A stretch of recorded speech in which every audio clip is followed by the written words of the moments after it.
Now to our digital dive. Hundreds of you reacting to this story on our Carolyn Facebook page. 797 comments and counting. Methodist Hospital in St. Louis Park created a line of hijabs. The idea came from a full-time student and business owner, Halal Ibrahim.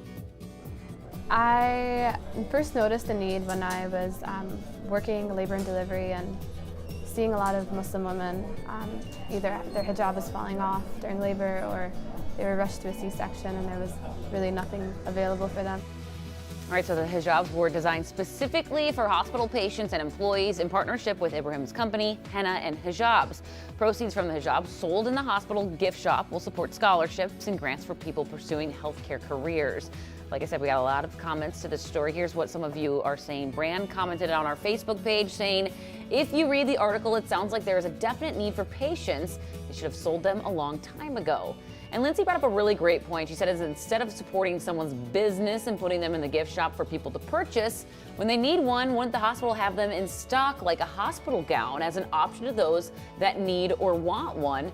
That way they can be laundered and then reused. And then Rob asked, why does this bother anyone? You can buy rosaries everywhere. Anyone in a hospital deserves to be able to find the things that comfort them. Yeah, we had so many comments from folks.